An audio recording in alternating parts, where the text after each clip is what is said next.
Thanks for taking the time for joining us today. How's the offseason been so far? The offseason has been fantastic. We've been building out development plans for everybody and really doing a lot of video clubs with guys and pulling them in, just talking about the playoffs and what they see to really start the keep the brain active, actually, as I should say, with the players and keeping them engaged. We're trying to keep the mindset of we're not in the offseason. We're actually still working because we see ourselves in this situation moving forward. So we don't want to be just turning it completely off right now. We want to make sure we stay intact with our business and our job right now. Yeah, it's funny you say that. It's always an off season with an asterisk. Sorry. There's always so much going on around here, as I'm sure you know. So let's dive right into last night's draft lottery. Obviously, the Habs got the 5th overall pick. In his presser right after the draft lottery, Kent Hughes had mentioned that the organization was sort of preparing to pick anywhere between 5 and 7, given the odds and just given how these things normally shake out. So he seemingly wasn't surprised. What were your impressions? Well, the big key here was just not to slide, right? We knew if the lottery went the way it would go, we would be in 5th position. We just didn't want to fall down by the luck of the draw, right? So at 5, we really feel like we're going to get a heck of a player that can really ultimately play in the National Hockey League, which is really good. This draft's going to be close to the 2015 draft with how deep it is in the first round. You're probably maybe not going to see a McDavid, maybe you do, but at the end of the day, like, it's deep and there's a lot of opportunity here to hit on. So that's really now at the 5th spot, the scouts and everybody can do their due diligence and really dive in on who they're going to want to take at that 5th position. Before we dive into questions from the chat, for those who are less familiar with you and your role with the team, can you just provide some insight on maybe what your day-to-day looks like in season and then, well, in the off season, you kind of explained it already, but more so in season? Yeah, during the season, I think I spoke about it last year as well. Like I built these dashboards that I try to really find trends with players. So I look at trends through my eyes as well, but I use the data points to also drive my eyes or to make sure what I'm seeing is also true and holding water. So that's really what I do during the season. And then I work with players individually, send them videos. I go on the ice before practice, stay out after practice. I talk during the drills during practice to make sure players are staying and staying focused on what they need to be working on. Because as a lot of us know, sometimes the mind drifts and it forgets about the things that we've got to actually stay consistent with. And consistency is what drives excellence. So no matter what I say or do, it's up to the players to drive consistency and to be able to do it on a day-to-day basis. So that's what I really try to, speak to the players a lot about is consistency and doing it every day. You can do something for an hour once a week, but if you do it every day for 10 minutes, you're going to maximize the results. So that's what we talk a lot about. It's like, hey, I know you're tired today, but you got to hit that for 10 minutes. Got to get it done. And that's the type of stuff we do, whether it's video, whether it's sitting with me, going through their trends to make sure that we really have a focus point of what they actually want to enhance. And that's really what my day-to-day is every day, getting individual touches and working with the coaching staff. I do a lot of drill designs with them to help build environments during practice so that we can actually improve our game. So that's also what I do as well. So sounds like you're quite busy. Yeah. We have our first question from the chat here from Gianta Tass. Hi, Adam. What excites you most about getting to work with a top 5 pick? Well, they hit every key performance indicator from a physical standpoint. Most of them do. Their hands are great. Their skating's really good. Their physical elements of size and weight and speed and power, those are all there and intact. For a long time, I've worked with first overall picks, top 20 picks. And what excites you about these picks is there's real true potential of them actually making it. Like it's there. They're at the door and really just helping them get through there and becoming that player that they're projected to be is really what's the opportunity. And it's the hardest thing to do in the game is to really help players like this step through the door and then see their full potential and then they go full throttle at it. And that's what's unbelievable at it. And there's a lot of pressure on them too. Like when you get drafted that high, like the expectation of their surrounding cast and the team, like they want these players to become the players they need to be so that the team can move forward as well. So it's just exciting through that whole process to actually dive into. Rocktos asks, hi, Adam and Evan. Hi, Rocktos. I was just wondering what helps the development staff to determine on what specific aspect of the game can help a player improve to help them. Yeah, so again, that's where my trend lines come into play. And so what I do is, for an example, entries. How many times do they enter on the outside versus the inside? How many times do they delay? How many times do they generate an inner slot opportunity, a chance, a play after? So I have a lot of variables that go into that one specific thing.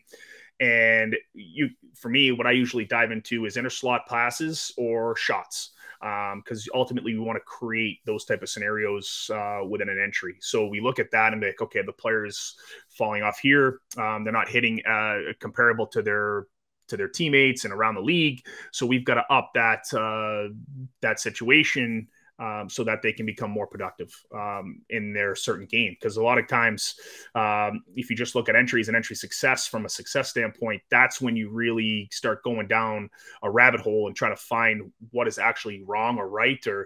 So that's really the process that I take when going through that. FCZ Habs ask, hey, Adam, what is it like knowing that you get to work with all the youngsters to improve their game? I know this is something you've been doing for a while now.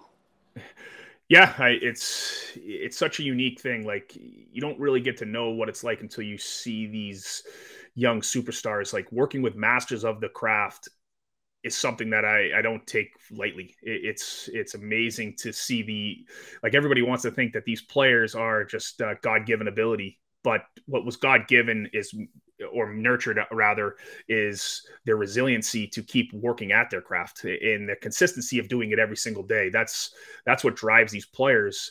And so for me, like, working with these kids and showing them the right way to actually now attack their game, because before, what happens with these young players is it's an umbrella type development where they're working on their shot, their skating, their hands, and all that stuff. And now they're getting to a level where it actually has to be really nailed down. It's got to be pinpoint and scoped. We got to scope it and really put a target on what actually do they have to improve.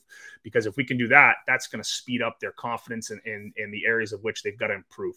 And to make it, to transfer to the NHL. Because a lot of these kids at a young age, they don't know what transfers to the NHL. They see highlights. They don't even, a lot of times, they don't watch full hockey games anymore because Instagram and Twitter and everything's so accessible to them. They get things quickly. So they get to watch a 15-minute clip, and that's what they see as, oh, wow, I can do that. But that's not the game. That's just an instance.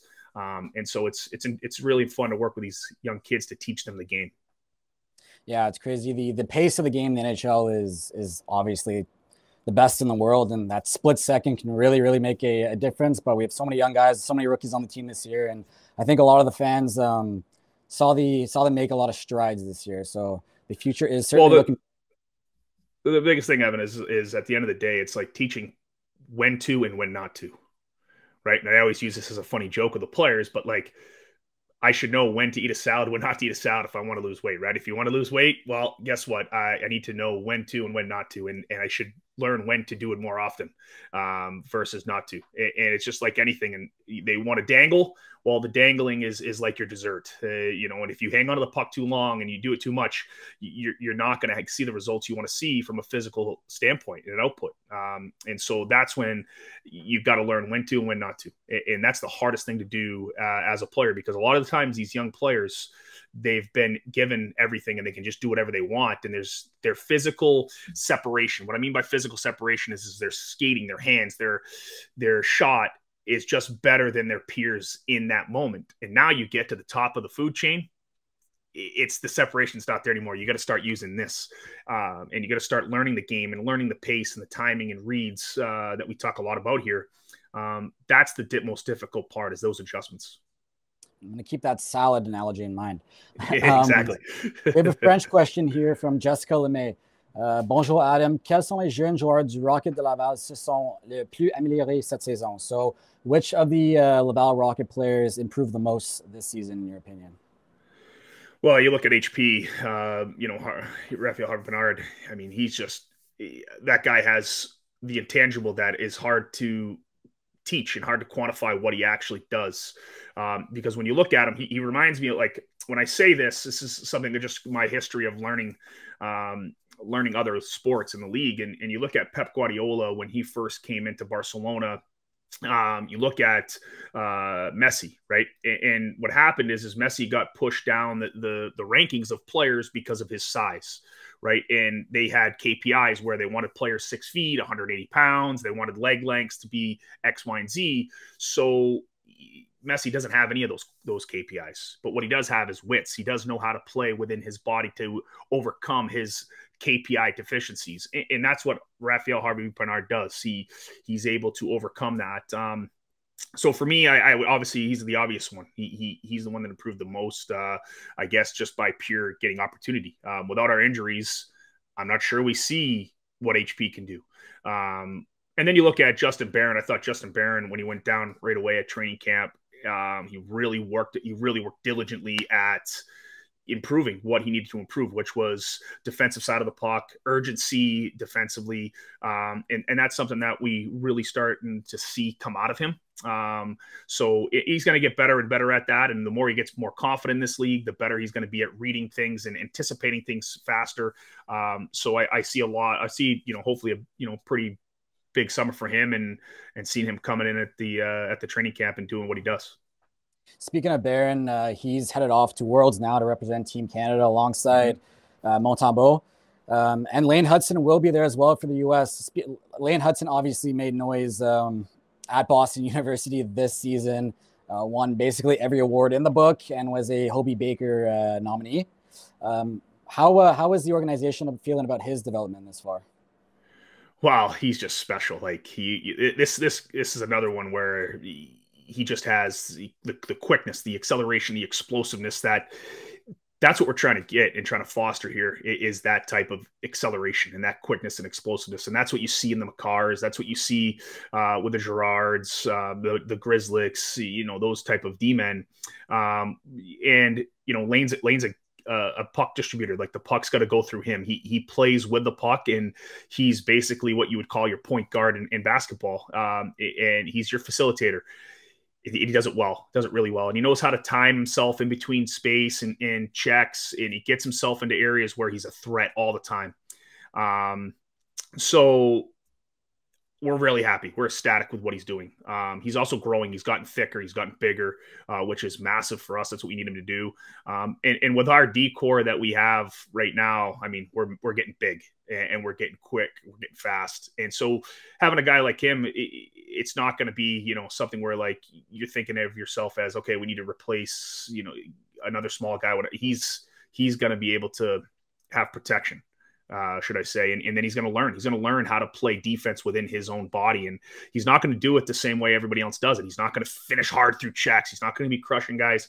He's going to play with his mind. He's going to tell you have something, and then he takes it away. He's going to be a lot of deception through his defensive game.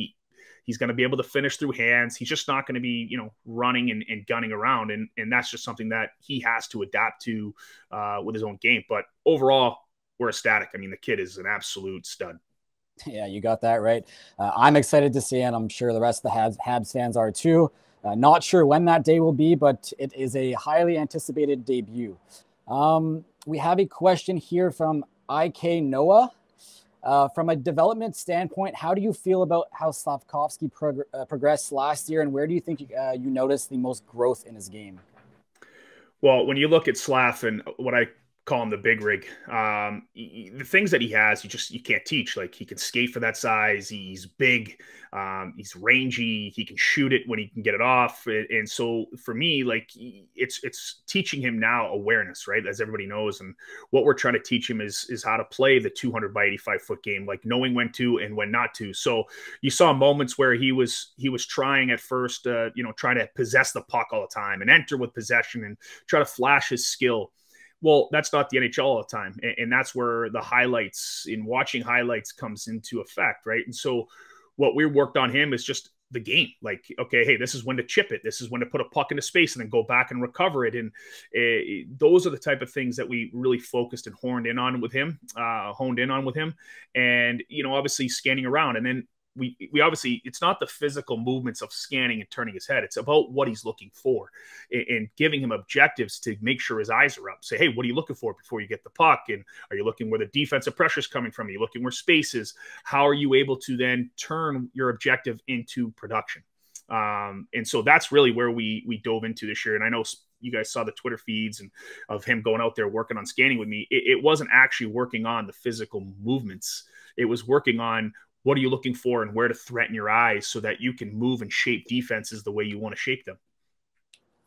So the big rig, I feel, is heading in a very positive trajectory to where we need him to get to. So this summer for him, a big focus is going to be owning below the goal line, owning net front, using those skills in those areas to produce.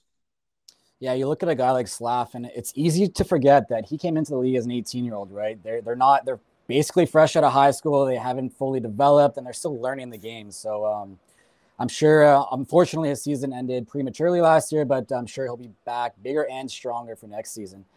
Well, the thing is that, sorry, Evan, I'll say one last thing there. I'm sorry, but what I'll say about that is, like, sometimes you've got to realize is when a kid comes from the pro leagues or college hockey or junior hockey and they get put in the NHL, they're going against professionals that are the best at their craft. And so you have to learn how to problem solve, not a defensive stick, a professional's defensive stick, defensive positioning. He has to learn how to play against guys that get paid millions of dollars to do what they do. It's not a small task, and it's something that takes a little bit of time, and that's why you see a lot of these. I mean, look at McDavid's trajectory right now; like he's climbing because he now understands all those little intricacies within the game that allows him to then now execute at the next level. And that it does take time to understand the timing and spacing and reading bodily cues to perform. Now, I'm sure this sort of varies depending on the individual, but how long would you say it takes for a highly touted prospect, or any prospect for that matter, to sort of realize their full potential in the NHL? Well, I think it varies. It really does. It's just based off of where the confidence level's at. And to me, that's the key. I mean, there's no real secret here of why Kirby Dach is really good with us, right? He's really good with us because we breed confidence with him. Marty is excellent with him with that. And that's the mind is the most powerful weapon in the world. And if you can put the mind at ease and the mind doesn't have, lack of confidence, and the mind is feeling like they can be, a difference maker, then you're going to be able to play with freedom. Your body's going to do things that you want it to do. And that's really ultimately what it comes down to. It's breeding confidence. So the reason a lot of guys in this league, they work on their shot and their scoring, it's not to work on the physical elements. Now, although physical elements might be taught in that session, it's to build confidence so they feel ready. That's ultimately what you're trying to do. With every player is really making them feel prepared. It's no different than this interview, Evan, where you have things that you wrote down and you feel confident. Okay, I'm confident in this interview. I'm ready to go, and there's nothing going to be missed here. It's no different than that scenario for a player. All right, we're going to shift back to the D-Corps here. We have a question from KSID89. Hey, Adam, you said inner passes and entries are part of your video review of players, but what are you looking at or studying when you work with defensemen? So I was under this assumption years ago that defense was taught. And so when you're under that assumption, I focused heavily on the offensive side. Well, I feel the game is at the junior level is shifted to offense now. A lot of these players are playing free. Everybody calls them playing free. So what we look at now is more the defensive side, like spacing, gapping, against the rush, how they're forward angling, how they use their stick. The biggest thing with the D-Corps this year that Stefan Robida and I worked on was what we call intelligent sticks, really trying to dial in how our D use their sticks to influence play and to disrupt possessions. So that was a huge element to our teachings this year from a physical standpoint. Footwork is massively important, and how the D use their feet to keep their spacing, how we stop our checks, because we talk a lot about this where offense is about movement, defense is about stopping movement. So we want to use our footwork, our sticks to push play where we want it, so then we can stop offensive movement. So that's what we talked a lot about, pins, box outs. What really struggles with young D-Corps is how to play as a secondary defenseman. And what I mean by secondary is when they're not on the puck. So we have a primary D is on it, and our secondary D has got to pick up. It's no different than a free safety in football. And so what they have to do is they got to be able to have their head on a swivel and deny the threat. Because as everybody knows and watches NHL hockey, players can make passes under heavy contention. They can make plays under getting hits. That's what the NHL is about. So you can't just assume that your D partner's killing a play, because the forwards are miraculous. They can make plays around that, and you've got to be ready at any moment that there's going to be a play made. And so that's kind of our message with our D as secondary D. We got to break that up. We got to intercept pucks into the inner slot. We can't let them make those plays. And as you guys saw, we struggled a little bit with that, but then we started getting it back on the rails with our D. It's fascinating. I feel like I'm learning so much here. I was a forward back in my days. Officially hung up the skates, but no, my defensive game was always awful. So it's good to take in some of this. It's about reverse engineering. So what you're trying to do offensively, you got to take it away defensively. So we teach our secondary defense to play between checks. Well, if that guy's playing between checks, that means the forward can't play between checks, and that's where the deadly space is. So you have to reverse engineer it. And it's really, it's fascinating stuff, but it always comes true. Every time you go, like I showed examples to the staff about other goals being scored in the league. And every time there's an inner slot opportunity, it's the same issue across the league. It's the weak side D has forgotten to pick up the inside, or the center has forgotten to pick up the inside, and they just get left alone there, completely untouched. So it's not just like our team or that team. It's every single team across the league. All right, so we spoke a little bit about forwards, a little bit about D. Let's go to the goalies. Big Bird here has a question. What are the biggest challenges in developing young goalies? Well, I'm not a goalie guy, but I do study goalies for goal scoring. So I'll give you my spin on the biggest challenge. So what happens with young goalies when they train, they do a lot of training in set positions where it's set, controlled, and they just work on their movements. The biggest issue that happens once you get to the NHL and why it takes time for goalies is because they have to learn to make saves in motion, I should say. They got to learn to make those saves, because I teach a lot of crossing routes, down routes. I don't like to get square when I shoot on the goalie, because then the goalie can get set. And once they're set, they can then move and catch things. What we try to keep them doing is keep them in their shuffle, or try to shoot when they go from standing to down into the post. We try to teach a lot of that. And so with the NHL players, they're really elite at it. Like you watch McKinnon over and over, you watch Austin Matthews, you watch Cole Caulfield, you watch McDavid, you watch these guys that are elite at scoring. And if you guys go back to, I think it was Cole's second goal against Toronto, game 1 of the season last year, you can see his pattern and how I believe Samsonov was in net, and he couldn't get square to Cole. And that's why Cole was able to rip it short side high and in. And that's all because of how his pattern of attack, his hand placement of him threatening to the backside and then able to come back to the right side and then rip it short side. And Samsonov couldn't keep up with him. And to me, that's just textbook training right there and learning how to score. Like his shot's elite, but it's the routes and patterns that make it elite. And that's what young goalies struggle with, is keeping up with those routes and patterns. I can tell you whatever Cole is doing is certainly working. Another question here from FCZ Habs. What is it like working with the best franchise in all of sports? That's a great question, because it really is. What Jeff Molson has put together here, and Jeff Gordon and Kent Hughes, and really allowing us to really build it like a modern day organization is really special. And when I walk up the steps at the Bell Center and you see the Habs logo and the history underneath it, and then you walk through and see the statues, it's just goosebumps. It's just amazing. The type of history that's here. It's the only big sports franchise in the city of Montreal. So it's phenomenal, to the excitement, the energy, it's the passion. It's what matters. So to me, it's just, I'm elated to work for the team, and it's just something that I cherish very, very much. You can actually hear my voicemail when after I have my voicemail, I say, "Go Habs, go," because I do feel it's a complete honor. And to me, like when I took a marketing class in college, they talked about how if you use red in your logo, it's passion, right? And red's everywhere. It's just passionate franchise, and that's what I like to bring. I have energy and I have passion, and I love what I do, and working for the Montreal Canadiens is just a dream come true, to be honest with you. Yeah, those are emotions that I feel as well. It's pretty surreal working for this team, and it's like, it doesn't feel like you're coming into work any day. It's just sort of, it's Never. A passion. Yeah. One last question here from Big Bird. Adam, is Adam Engstrom the most underrated prospect in the organization? So in our organization, I'm going to say no. we really cherish this kid. We feel like we got something here with Adam Engstrom. I mean, he's got a lot of unbelievable KPIs that we like. He's got great edge work, his hands, his reach, his range. He's a very intelligent player from an offensive side. But this is a case here where we want to enhance his defensive side. Defending on a 200 by 100 sheet arena that he plays in now, your gaps are going to be a little looser because you have time to recover. There's a long way to go.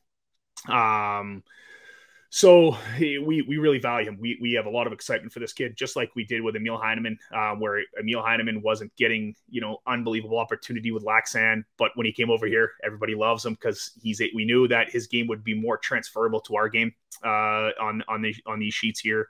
So that's really where we think Engstrom will probably be a better defender. His gaps will be tighter on a smaller sheet.